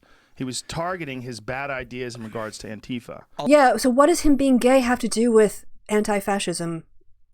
Literally nothing. Literally nothing except for, to a homophobe, it would be relevant because it would be discrediting. A lot of that he was dismissing Antifa, but if you look at Crowder's video, and I can't believe I spent so much time doing this, but I spent like a whole hour on this 2 days ago. Yep. He was talking about how Carlos just dismisses Antifa as being not that big a deal, and that there's bias in the media whenever there's anything negative that happens. But if you look at what does any of that have to do with him being gay? Nothing. That's why it's targeted harassment. It's because he's bringing it up apropos of nothing in order to demonize him and discredit him. The overall picture. And then Crowder goes on to talk about all the assaults, all the murders, that there was sexual assaults, there was rapes, there was all these things that happened with Antifa. He was talking about all these different people that got maced in the face, all these people that got hurt. And he's highlighting all, like, this is not nothing about that has to do with him being gay. The FBI had labeled Antifa a terrorist organization. So far it's just politics. It's just what does he think, what do I think? So far it's just that part of it. And along the way, he's like, yeah, but the queer little Latino says this. Yeah. And when he does that, that's where it's like, okay, what is he doing? Is he he's kind of mocking him, right? Yes. And he's mocking him by saying he's queer, but he and says Latino. he's queer, or he says he's gay. Yeah. Oh, yeah. And when you have a bigot and a racist and a homophobe bringing that up to his racist and homophobic audience, it's irrelevant. Is it really so? But that's like saying, I mean, listen, just because the N-word is in rap songs doesn't mean that that it's defined to go and right. But the N. That's a bad argument. Sorry, Dave. I'm sorry. I think it's a better argument to say that the sexual orientation and the ethnic background of Carlos are irrelevant to his positions on Antifa. So why bring them up unless you are a homophobe? Why bring them up unless you are a racist? Because unless you are a racist and unless you are a homophobe like Steven Crowder is, it has nothing to do with the argument. Yep. Madeline says she's going to talk about this on her own channel on Tuesday. So go ahead, and if you want to put a link to that, in the comments underneath, that's fine. Not in like, it's not like the LBGTN. You know what I'm saying? It's not like a part of their organ. I think the principle, though, is you're suggesting that because a certain word is sometimes used self-referentially by members of a group, that any use of it from the outside is by definition not problematic. And I'm just saying it's more complicated, and you've got to look at the It's certainly more specifics. complicated. You do And have I to look at think- specifics. I'm going Yeah, from right. memory, but wasn't Steven Crowder also wearing a shirt that said fags with the A with an Said asterisk? figs. Wink, wink, nudge, nudge. It said socialism It actually doesn't have the letter I. It has a fig in the shape of an A. is for figs. Okay. And it has While he's calling a gay the guy. A is a fig. So yeah, it's not figs, is it? It's not figs. It's a fig leaf. Instead of an I. As he's Or calling a gay guy a an queer I. Mexican. Yeah. Yes. Yeah. I mean, in total, it's not crazy. no, it's So, but no. here's- There's certainly an argument that. Well, I don't necessarily think the T-shirt is for Carlos Mesa. I think that's I'm sorry, have you seen the t-shirt? It's his picture. It looks exactly like him. a T-shirt that he just has because he thinks it's funny, and because Che Guevara, who's on the shirt, that is one of the weirdest things that people worship that guy. He was a horrific human being, a mass murderer, a terrible sociopath, a psychopath. Okay, I have to look. I guess I was looking at the words and not the face, but it looked to me like he was actually trying to link Carlos with that image as opposed to Che Guevara. because But he looks I'll have good. to look Involved closer. in the Cuban Revolution. Looks and all the good with a historical beret stuff. on. You know, he became for a long time. I mean, it's kind of died off, but he became like the woke poster boy. Yeah. I'm from Argentina. I know. Are you I'm- really? yeah. Were you born there? Yeah. No kidding. Yeah. Interesting. So I mean, listen. Here's Welcome the to thing. my country, bro. I made it. So listen. I think that I do appreciate what you're saying, and I agree with you to a certain extent. I believe that when YouTube yesterday said we looked at the content in total and we don't think it violates our terms and It's conditions. BS. I disagreed with them. Yep. I thought it very clearly violated their terms It's a and pattern conditions. of targeted harassment. Where I am thinking about it now is the application of those terms and conditions violations. Because a similar thing happened with Alex Jones as well, which was there's lots of way smaller players that are violating these same terms and conditions, but nobody knows about them. YouTube doesn't know about them. They don't get any attention because they have no audience. No, YouTube knows about them. They just choose to ignore them. There are a lot of videos of harassment that get, reported for harassment, but there's no movement on them. The reason my video got taken down is not because it was legitimately a harassing video, Sargon. It's because enough of his fans saw it, because apparently it showed up in his, because of the way I'd phrased it, it showed up in the recommendeds. And a lot of people, after watching his videos, came and watched mine and realized it was anti-Sargon and reported it as harassment because I dared to criticize him. But it was literally just using his own words and some comedy clips in between. Never called him a name, never insulted him, never directed anyone to go to targetedly or to harass him or contact him anyway. And that was harassment because enough people reported it. So YouTube does know about these things, they just choose to ignore them. So I think there's the question of the application of these terms and conditions in a way that's sort of fair and is not ultimately going by the public blowback or reaction to situations, because that's how Adpocalypse 1.0 happened. Again, I think it was a Coke ad appeared on an obviously racist video on a channel with like 800 or 1,000 subscribers. The Wall Street Journal, I think it was, did an article saying, look at these screenshots of these advertisers on these crazy racist videos. That led to blowback because YouTube didn't want to lose money. And ultimately, that's what this is about. I know that there are people who say YouTube has an inherently left-wing bias. Others say YouTube has a right-wing, whatever. YouTube's bias is towards corporatism and profit. Yes. That's fundamentally what it is. And But as a company, they have a left-wing bias. No, I they don't know that. don't. No, they don't. In what sense?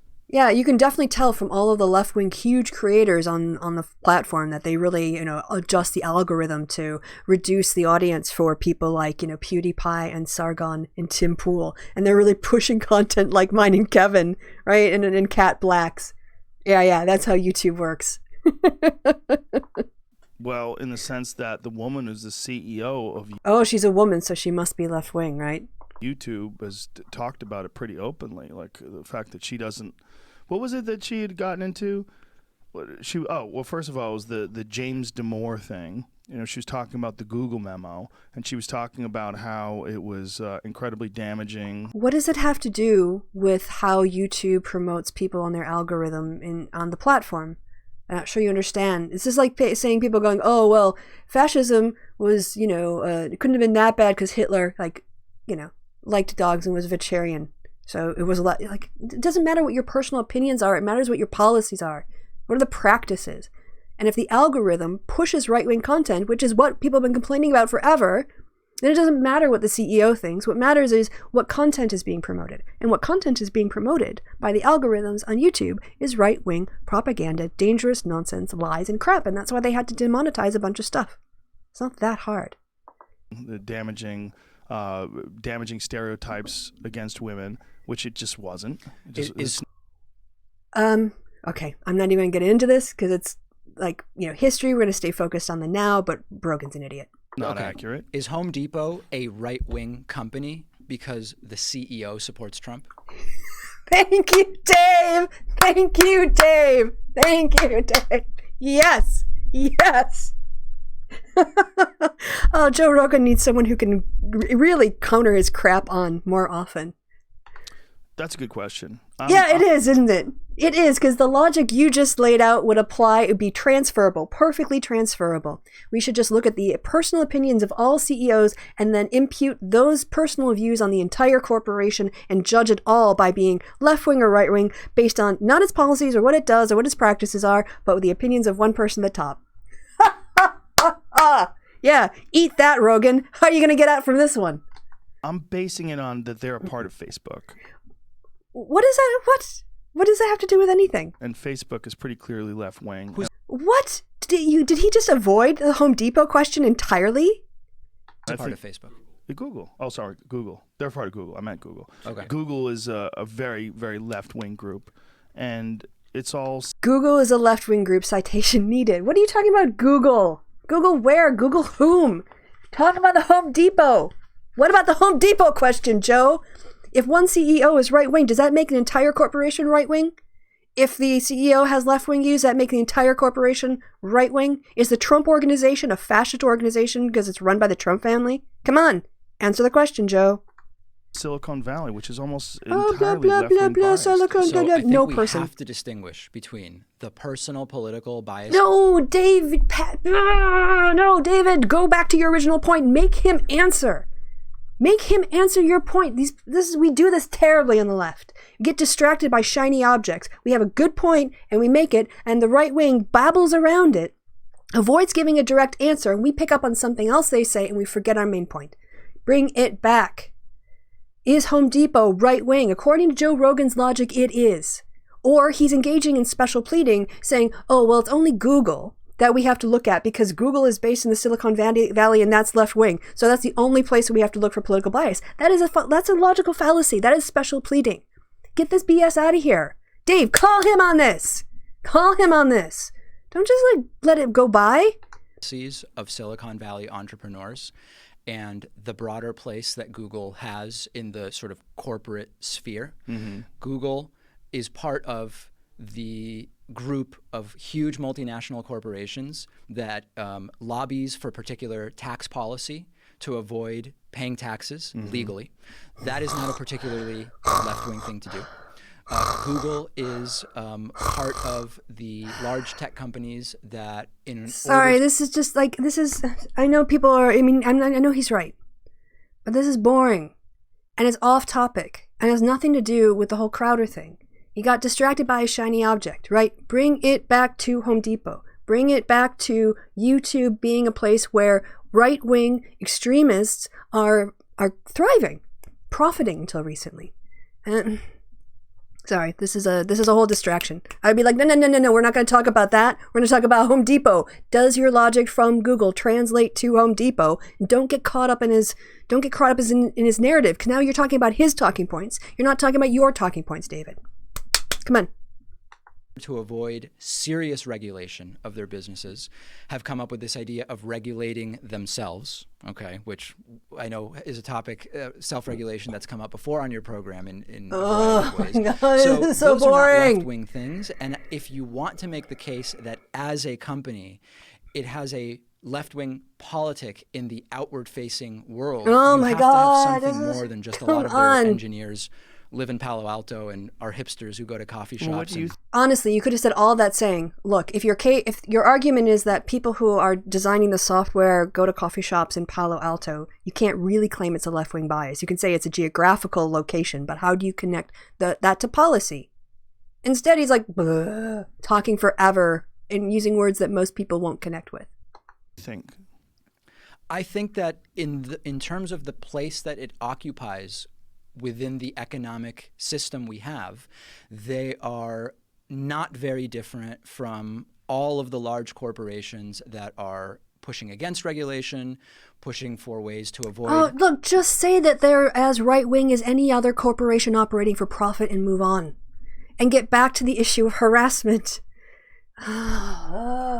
taxes. Sometimes, seriously, people on the left, you guys are too much in your heads. And I understand, I understand that we think a lot about this stuff and we care a lot about it and we try to be precise. And in our own conversations, we can totally geek out. But when you're on the Joe Rogan show, you got to pretend like you're talking to, you got to imagine the audience you're talking to has no background, no basis for what you're saying. Explain everything as if you're explaining it to sort of like a 17 or 18-year-old in a civics class. Break it down. Because this framework, unless you come to this framework understanding it, he's talking just gobbledygook at this point.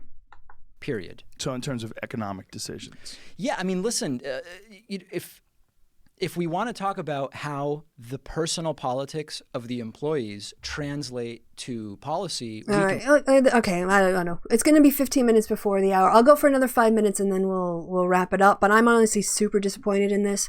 David's gotten completely distracted from the overall main point and from his really good argument. He's not brought up the responsibility creators have over their audience. He's not brought up the moral obligation people have in terms of their content to set a good moral example. He's not brought up, at least the fact that YouTube both claims to be pro-LGBTQAI rights and plus, yet they allow it to be an incredibly hostile work environment. And maybe they get to this, but honestly, just getting caught up in this economic rhetoric because it's all about like economic and capitalism. I get why Sanders people go for that, but for an average person, just talk in emotive language. Just connect on right and wrong. When you're talking about it's not right to harass people, and that when you have a massive audience, you have some moral obligation to make sure your content doesn't hurt people. And if you won't take that responsibility by being proactive in protecting people that you're criticizing from being targeted by your audience, YouTube should kick you off. And instead we're talking about the political opinions of, software engineers in Silicon Valley and whether or not that translates to blah, blah, blah, blah, blah. Boring. Can do that, but we need to be able to make some specific claims about how it does. What I'm saying is we know the way in which the structure that Google is a part of leads to it advocating for things that are center-right, corporatist capitalist. The status quo of tax shelters, havens, and not paying taxes, regulating ourselves, et cetera, et cetera. Well, that's what's interesting about this Crowder thing is ultimately the decision was to allow him to have his freedom to post videos on there, but the punitive aspect of it is they're going to reduce his ability or eliminate his ability to make money from it. Well, I should say reduce, right? Because he couldn't he put videos, put ads up in his video? Yeah, I mean, you can ads. Sure. So like one thing that I do is we kind of split off the ad sales for my show into an ad agency, and we're doing ad sales not just for my show but for other shows as well. And those include ad placements that are not like the pre-roll ads on YouTube. It's the host is actually talking about a product or whatever. Right. It's a live read sort of thing. Unbox Therapy does a lot of that. Yeah. Okay, well, guys, we're getting to 10 minutes before the end of the hour, so I think we're going to start wrapping it up. Yeah, that was slightly interesting. That was kind of frustrating. I hope David did better in other parts of it, but I hope you guys understand. It's not that I think he did a terrible job. I just think we miss an opportunity a lot of times to connect with people on a more emotive level when it comes to left-wing issues, because we're always so much in our head. And this harassment issue is not that difficult. If you side with bullies on the playground who push down people that they feel they can get away with bullying, then you're probably a Crowder fan. But if you think about standing up for what's right and making sure that people aren't being abused because of things that are immutable about them, or things that aren't relevant to the argument, then creators have a responsibility to not be a source of incitement for harassment. And if they find out their fans are doing any of that, I think it is a moral obligation of that creator to actively engage in an anti-bullying campaign, and also ask, for their fans who engage in that kind of stuff to cut them off and tell them not to do it. If you aren't actively and proactively preventing the harassment when you know it's happening as a consequence of your content, then you're enabling it. All right, the last thing I had here was this link from COG. I'm going to be honest, I still don't quite know what I'm meant to do with this. But apparently it's something, why Nazi socialism and why socialism is totalitarian, and I think it's just a bad piece of crap. So it's an example of how people lie about history. I know you said you replaced it with something, but I couldn't figure out how that was any different or what I was meant to do. So sorry. This is why doing stuff live gets a little bit dodgy. Not the thread, not that. Oh, I see. Okay. Oh, you're still in the chat. Hi, Cog. All right. So the thread is what I'm looking at. All right. Let's look at the thread. Let me drag this over. Now you guys can see it. So we'll go up higher. Here we go. White genocide. Oh, fascist morons make me laugh sometimes. It's real, I know, because I read it on 4chan. And this person is saying, I'm anti-white genocide. So I think he blocked me. That's what he's replying to. Scrolling down. And then someone writes, history writer, no articles, plus he teaches in a middle school. The reality is, the far left, what does it say? Mentally ill person. Is that about Suchberry? Yeah, you can teach in a middle school and be a historian, I love people who don't have a degree in the thing they're criticizing or have a professional qualification in the career they're criticizing, thinking that their dumb A is sufficient in terms of, like, their opinion should count for anything. Oh dear, I tend to listen to experts and not GCSE teachers. How do you think GCSE teachers get the qualifications and the expertise to be able to teach students to a level of a GCSE? You actually have to know enough about the topic to be able to pass every single GCSE exam to make sure that your students could pass any exam. So actually, teachers are experts in their field. Oh yes, and what do the experts tell you about the Nazis? Cog asks in reply. And then he puts out a piece of crap by a far-right, terrible organization, right? Which is the whole, hey, look, Nazis were left. You're like, wow, you're so gullible. How do you think capitalism and communism go together in the single fascist ideology? Please tell me about that, because if fascists were anti-Marxist, how can they also be socialist? All right. So yes, being right-wing is, I think, highly associated with having a very poor understanding of history and facts and standards for evidence. Oh, Cog, you've got another thread. You're going to get you on here as a co-host pretty soon, so you can just do this for yourself. All right, yeah, we're still running. Okay. No, I got it. I got the right one. I scrolled up. So yes, an illustration, again, of... No, that wasn't the wrong thread. I did do the right thread. Didn't I?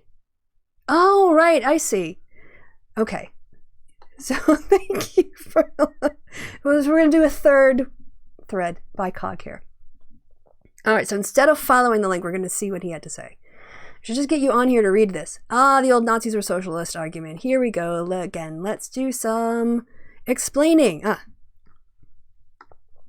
You have the right to an opinion. However, not all opinions are equal. Right, correct. For example, when debating the causes of World War II, a person may argue that the Treaty of Versailles, the economic crash, or the American departure from Europe were the cause. However, sorry, I'm just going to put up my screen again to make sure I'm properly on here. Yeah.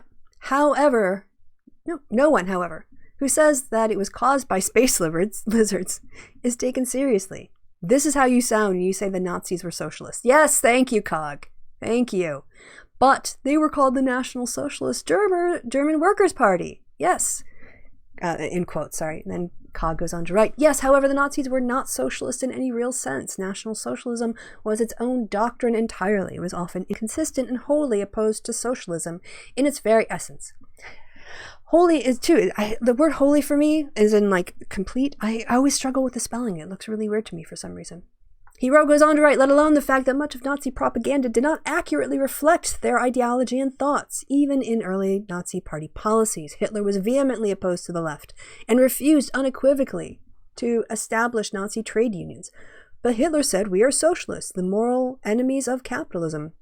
No, in fact, he did not say that. That quote is misattributed to Hitler, but it was actually said by Gregor Strasser, and included the quote, which reflected on his personal beliefs, but made him almost unique among the Nazis, who feared the left and mistrusted intellectuals. Hitler and Otto Strasser, Gregor's brother who shared similar beliefs, argued about ideology regularly, with Hitler stating on one occasion in 1930, the word socialism is in trouble. I have never said all enterprises should be socialized. Cog, how long is this thread? Cog, how long is this thread? It's too long. It's too big. Okay, so what I'm going to do is, y'all need to read this. Let's put that in the chat. We'll put that in the chat. Everyone can go read it. It is like literally 15 ones long. Is it okay that I just did like the first 7? Because that, otherwise we can do a dramatic reading. I'll have you on, you can send me a recording of this and we'll do a dramatic reading. But yes, check out this thread. I'll do more than that because, you know, I'm a fan of Cog and his channel and his content. I'll even give you a little this thread. There we go. And a smiley face even. How about that? Recently used smiley face. Okay. All right. Well, guys, I think it's almost at the top of the hour, which means we are almost out of time. So before I go, I will look at the chat once more. I see Cog is happy. I finally got the right thread. Read it out correctly. And everyone else, no one else is tagging me in. Guys, this has been such a fun show. I hope you enjoyed it. It's worth saying that it's fully referenced, so it makes a good reply to Dinesh D'Souza. All right, there you go. Bookmark that thread that I've just shared. Did I ever get around to watching it after I mentioned it last week? Let me see what it is, 250. What do you got going on here? Steve's Ask Away. No, I've not. If that's what you meant. I don't know what you're talking about. I'm sorry. I get a lot of conversations and I get a lot of posts. So if you mentioned it, I'm sure you did. I may not have seen it, or even if I saw it, it might have already gone out of my head. Yes. I have no reason to not be here next week Sunday. And actually, tomorrow is a holiday here in Germany. So depending on how I'm feeling, I might skip to... all right, I have to go to the bathroom, you guys. Skip to 1317. All right. Oh, HK. Thanks. Do I have to split that with Cog now? But, hey, all right, bring it in, HK. Come in. Oh, sorry. Bring it in. Oh, thank you so much. Oh, that's awesome. Thank you very much, HK. Appreciate it. That's going to go toward funding the podcast. The Happy Hour podcast, by the way. So everyone will know. 1317. Okay. So here's Steve at 1330. 12 is probably close enough. All right. Hi, Steve. I've never had Steve on the show. And I just happily I didn't mistake one of his super chats for my super chats. Sequest video. That would be really, really, really terrific. And that's a good idea. It's a little soft for you guys. I'll turn it up. I didn't even have a chance to talk about the... Next is from General Contact Unit Problem Child, who says, you openly condemn anyone who opted not to vote for Hillary because you feel that any Democrat, regardless of their flaws, is better than Trump. When I told you Christy Winters... I'm not considering... I'm considering that it's not true that I'm considering not voting for Bernie. What I said is I would make up my mind in October of 2020 because there's a whole primary to get through. So that's just not correct. And that was also... Vosh tried to say that about me, that I was like not going to vote for Bernie. Again, not true. So can I just put a stop to that misinformation? You go back. Actually, you can't go back because Kevin took it down. But what I said, and what I still say, is I'm going to make a decision about the primary in 2019.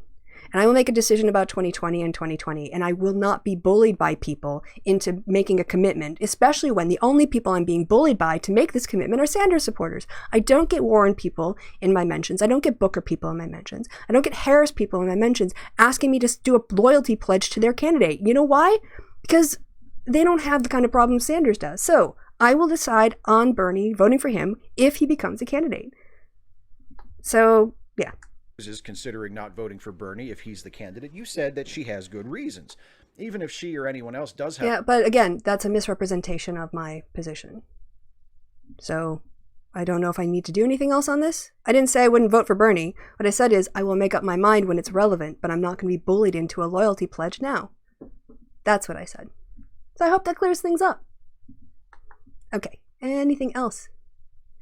Nope. That's it. Oh, public holiday tomorrow too. All right. So anyway, what I was trying to say is I might go ahead and do a weeknight winters, but I'll see how I'm feeling, and we'll see how it goes. Right. Thank you guys for watching all the way to the end. Have a great rest of your day. I've been Christy. You guys have been awesome. And I guess all that's left to be said then is goodbye from me, and see you next time. So thanks guys, and bye. Have to hit the yes button now. It's kind of a weird setup. I have to hit a button and then hit another button to actually leave. So clicking, do I want to leave? Yes, sadly I do. Okay, now I'm really going. Bye.